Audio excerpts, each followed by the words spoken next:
one's on the inside, two's on the outside. Yeah, so if you're a 1, just like go as far outside as possible of this circle-ish thing. One's on the outside. What's on the inside? If you're a 2, go on the far outside.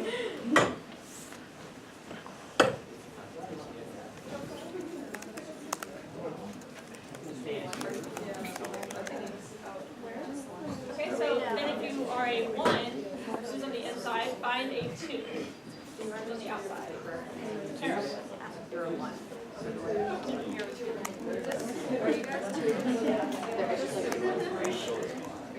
Is everyone understanding? Alright, so Emma's going to take a step. Does everyone have a partner? Oh, wait. Does anyone not have a partner? Me. Alright, so we have a couple hands over here, so if you can just pair with someone. It'll be okay if we're not exact 1, 2. We'll talk regardless.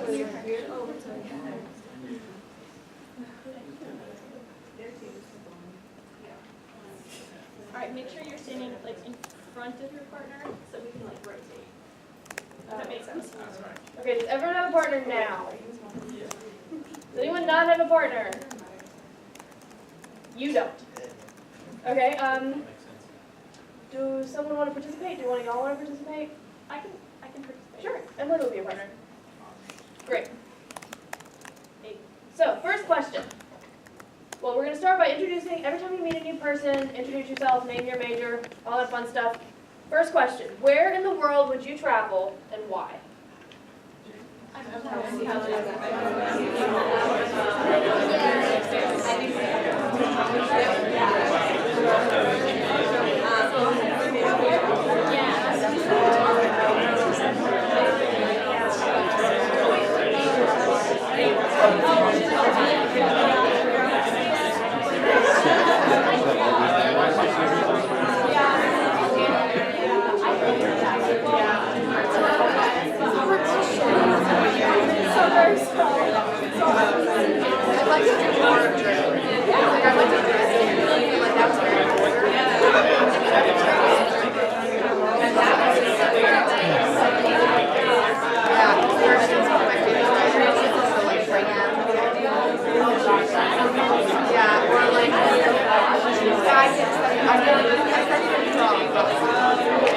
Okay, switch partners. I don't know, left, to your left, outside, go to your left. To the left. If this gets too complicated, we can just like find random partners. But if you have a partner, good. So question number 2, what is your favorite place to study and why? Since we're in midterm season.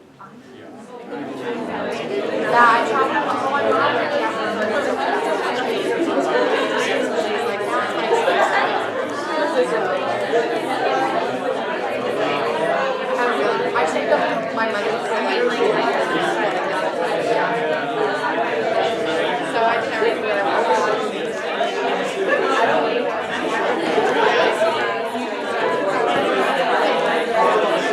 I have to say, after traveling I still love traveling. And maybe I'm part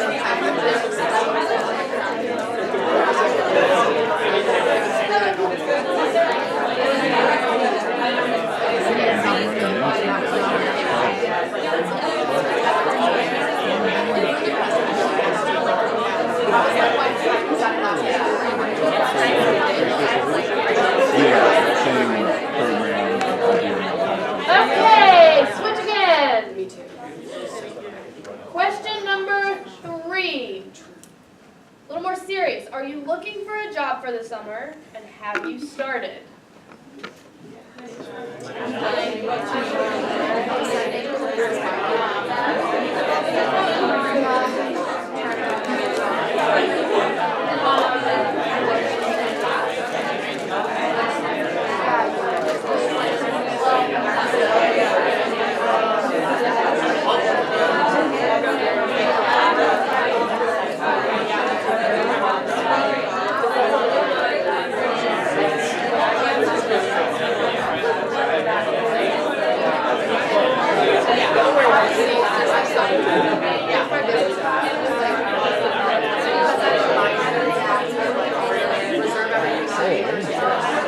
So like I have to change it like when I do that. Yeah, just taking one day. I just like I can adapt my schedule. I was in the class. I was about to answer the questions. Yeah, I signed up to be at the class. And she helped me with the yeah, I would love that. Okay, question number 4. Is that the number we're on? Yes. All right, we're going to switch again. Have you, to the left, yes, we switched. Yes? We switched? Switch? I know you're making great friends. That's super awesome. What is the most intimidating part of the job search process? Go.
Time's up.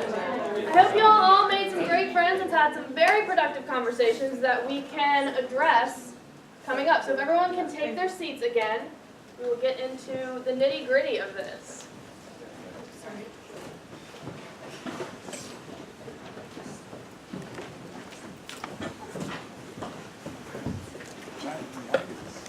So did anyone hear anything particularly interesting from one of their partners, or maybe you had something interesting to contribute that you want to share with the group?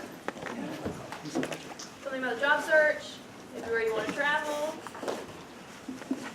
We have candy. Yes. I'm not the only one who hasn't searched for a job yet. Good, yes, that is very important. You are not alone.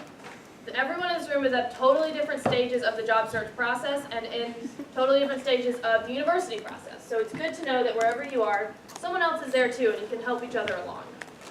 Do you want to walk around or? Great. Anybody else? Yes. One of the most intimidating things is trying to talk to people that you don't necessarily know. Right. So she said that some of the most intimidating things is trying to talk to someone you don't know. Pretty sure all of us up here identify as introverts, so we are right there with you. I'm sure half of you in the room do as well. And that's just a skill that comes with practice. So through interviewing, mock interviews at the Career Center, activities like this, you'll gain confidence, and that'll take you really far in the job search. I saw some hands over this way. Yes, in the back. New Zealand has a great rugby team. Oh, nice. Good little tip. Anybody else want to share anything, and then we'll move on? Yes. Applying for something that you feel you technically don't fill all of the qualifications for, that you should do it anyway. I really like that point. So she mentioned you should apply for things even if you don't feel like you 100% fit the qualifications. That's actually, they've done studies on this. I don't know if you've heard this. They've done studies on this that show that employers, a lot of times job descriptions are written by people who don't know the job market. They don't know who's being hired at the time. They don't know what skills are feasible for one person to have. So they'll put something and they may not have anything to do with the actual hiring process. And a lot of times people, and sometimes it's on purpose, to see who will have that confidence to apply anyway, to take that risk and see if they can even just get an interview. And something that's interesting is that men do it more than women. So that's something to think about, is that men will see something and be like, oh, I'm not qualified, but I'll give it a chance. And oftentimes, of course, this isn't always the case. Oftentimes women will be more like, I don't know, I guess I'll just try and find something else. The point of all of this is that if it sounds really like a really great thing to you and you're really excited about it, you should always try. if you're not qualified and they really are looking for something that you just don't have, no harm, no foul. But if it's a case like this, then you may get an interview and have an opportunity that you would have passed up otherwise. So I really like that point. So, I had another question. Do we want to move on? Does anyone have any concerns you want us to particularly address today? About EPAC, job and internship search, what to do if you don't have experience, going over all of those things. Ready? Okay. So the first thing we're going to do is define a strategy for you. And a strategy is a plan of action to achieve a major goal. It's up there. And there are some good reasons as to why you should have a strategy. You may be thinking, okay, well, I'll just sit down, type a couple words in, click a couple buttons, and see what happens. But strategies give you guidelines for decision makings. They help you stay focused and motivated. They make sure you're utilizing your resources effectively. So you can click around LinkedIn all day, but once you learn about the alumni feature, this process becomes a lot more streamlined and manageable, which we're going to show you in a little bit is very helpful. They help reduce uncertainties, so it makes you feel less nervous about the whole thing because you have a plan to follow. At least that's what it does for me, and it helps you relax. So, Emily's now going to talk about the differences between a job and internship search, and then we're going to give you a strategy to use. I hope you all find it enjoyable. Yeah, so just to piggyback off of that, there are a lot of similarities and differences with the job process and getting an internship. So to start with the similarities, we both can, I guess, agree that networking is really important. That's going to be your best friend. It's, meeting new people, getting those connections. You'll get so many opportunities through that, which is a great reason to use LinkedIn. Additionally, jobs and internships, they both are vital for your experience.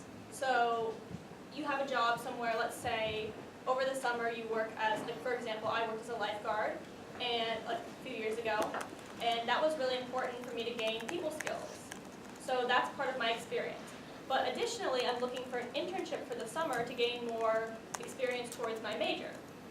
So there's like there's a couple of similarities between that. But there also are some major differences. So one of the big things is salary and location. So when you're looking at a job, you want to make sure you consider the salary that you're getting.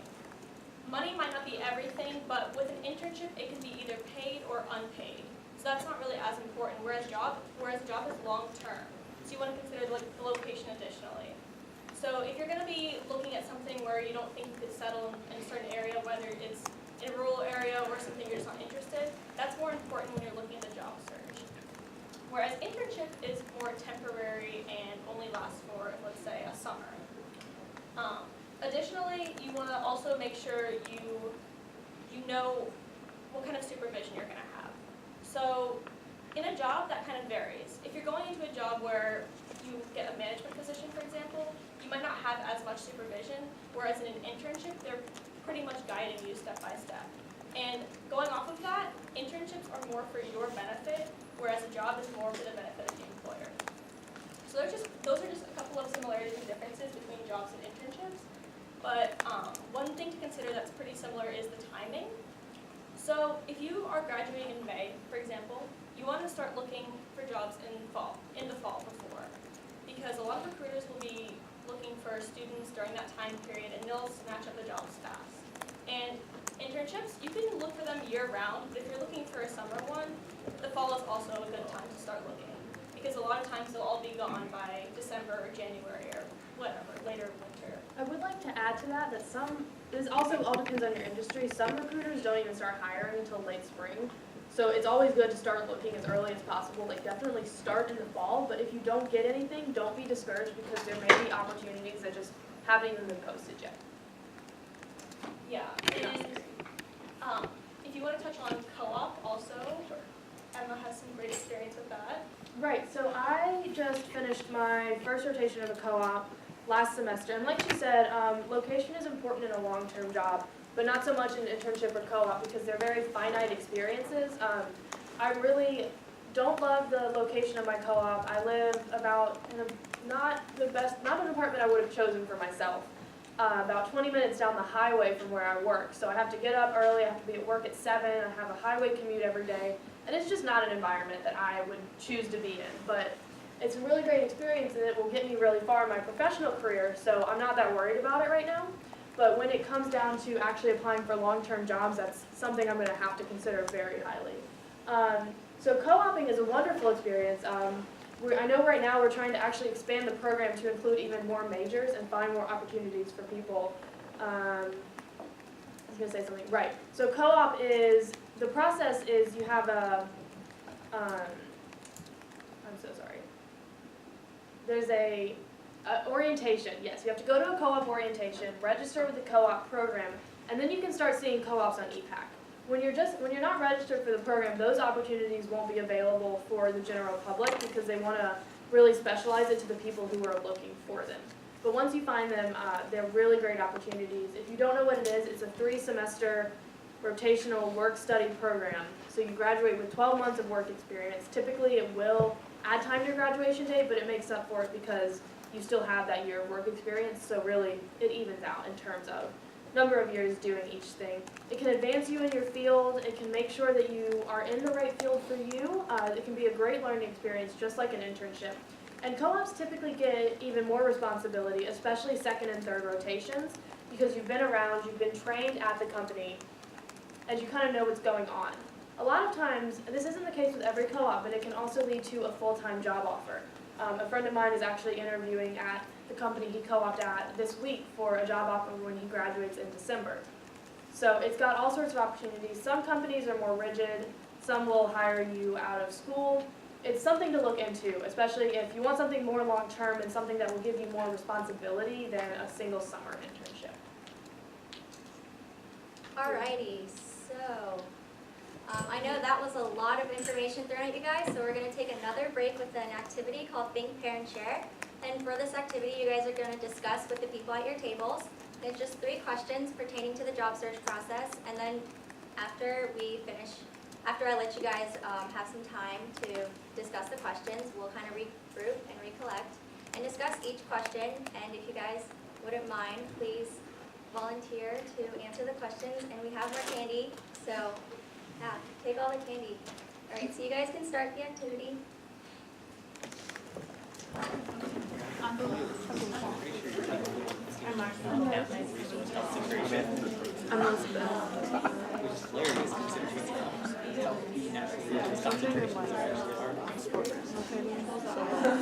Sorry, what sports facilitating?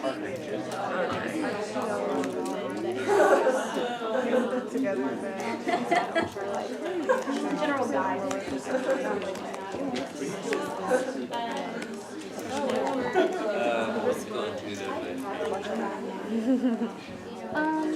I thought I could get rid of like Research. no. Some of that. But I've also seen leaning towards Navy looking in med school. Probably anything in team operations, probably football, probably, and not team operations, marketing as well. I'm looking for something in that field, so like that assistant or whatever.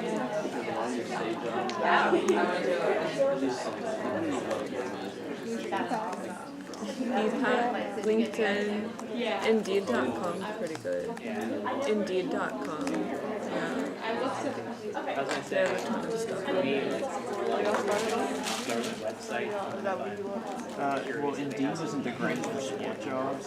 Yeah. I think it's sport jobs. Teamwork online is the best place to look at it. I've been shooting out applications the past few days. Yeah. I never thought about sports. Yeah, they're more difficult to find because they don't Yeah, always that post them. sounds harder to get. It's more like networking and Yeah, because you gotta, pretty much. My wallet is full of cards.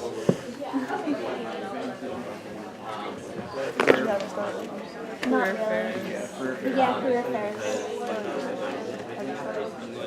Kind of. I went to a couple career fairs and like I did do some like Indeed.com stuff. I haven't had time to look for a while, so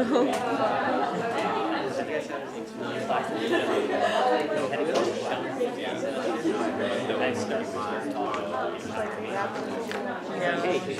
mine,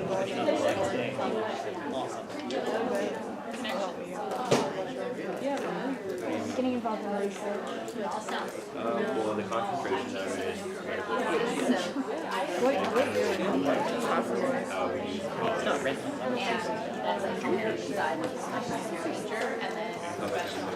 Have you had an internship? Past close to 2 years, I've been working for State Football. Oh, okay. Like as like a manager? Recruiting intern. Oh, really? Yeah.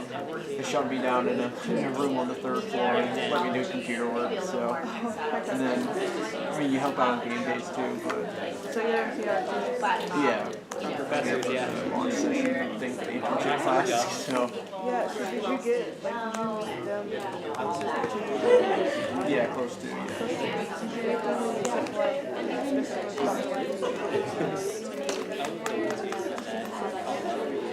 I think so. like around that time? Yeah. I transferred when I was So you ended up going to them? yeah. I've had Y'all have jobs in right now? I have like a job is sort of from Oh yeah, back home.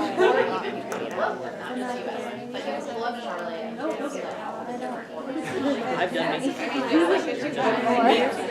I have a seasonal job that I like hate it, so. I'm a kennel assistant at Indiana Hospital, but it's like awful because we don't have enough people for like what they expect us to do. So like we constantly have to stay like 2 extra hours for every shift. Yeah, it's not. I hate it a lot. It's in Charlotte because I'm from Charlotte, so like whenever I go back, I go work.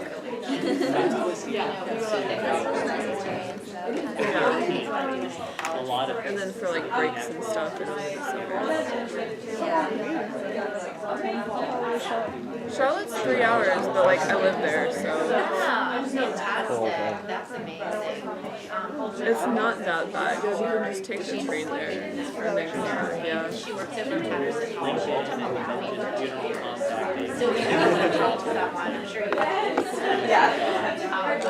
Click on it, baby.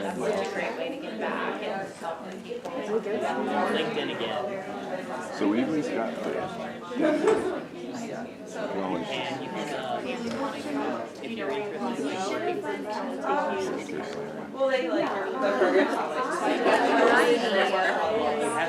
Have you had your first organic chemistry test? Oh no. How did you?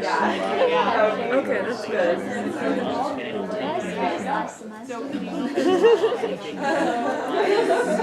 I had that first organic chemistry 2 test last week and I don't think that was Lindsay? Alright, so I hope that was enough time to kind of discuss all of the questions that we have. So let's go over them as a big group. So the first question, what field are you interested in pursuing? So does anyone have an interesting field that they'd like to share with us? Please? You have Everybody's doing Yes. really cool stuff. So for those of you that didn't hear, she eventually wants to go to vet school. Nice. Thank you for sharing. Anyone else? Yes?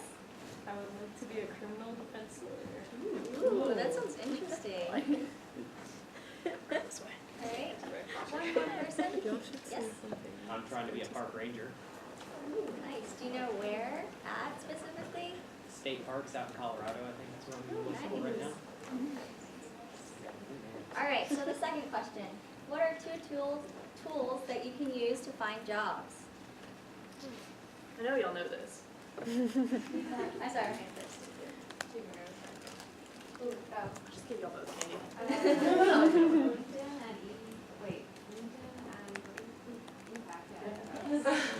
Very good answers. Anyone else? Yes? Indeed.com is pretty good. Yes, that's a great way to find jobs. Right, anybody else? Yes? I'd say jobs.com is a pretty good place to start. definitely. Anyone else before we go on to last? Yes? Yeah, I would say just go to the actual place. A lot of times they're not, well, in like our field, the Parks and Rec field, there's a couple that haven't even been listed online. Just go talk to them. They don't Yeah, have an that's opening. definitely a great way to just go and talk to them. That's how my friend got his internship. He just cold called the company and said, "Hey, I see y'all don't have an a summer internship program. You want one?" And it's been like 2 years. He's still working with them, so it can't hurt, honestly. If you just want to put, if, like, you're okay putting yourself out there, which would be really hard for me, but like, you know, it's definitely an option. So there's actually another one that we hope to teach everyone about today called Career Shift. Has anybody heard of that in this room? Kind of. All right. You just want candy? A little bit. A little bit. Yeah, so that is a great tool that you've actually had access to that I learned about it like 2 weeks ago preparing for this. So we hope that everyone will utilize it more after this as well. Alright, and the last question. What are 2 tools and events that you can use to network? Yes? LinkedIn and Recruiter. Yes, very correct. Yes? You have your club and they have people come in and talk to you. Yes, definitely. That's a great way, especially if it's a club where you have talk to you in class. certain majors such as engineering. That's a great way for them to come and you can meet them and communicate and talk to them. So that's a great way. Alright, Do anyone have any else? ideas? Yeah, definitely. Clubs? Yeah, good. Does anyone know about employer information sessions? Anyone heard that we do that? A little bit, maybe a few of you. That's something else that we're going to teach you about today too. I hope everyone's really excited. Alright, so going to the next thing. This is a strategy that we can use to find jobs and internships, and it's what both Emma and Emily mentioned earlier. So this is called the LAMP method. The LAMP method is a strategy that we use to find jobs, essentially. So how many of you here have searched for a job? Just any job. Good, so a lot of you have. So for those of you that have, how many of you find it frustrating to find a job? Yes, so definitely the job search process is very frustrating and can be very stressful.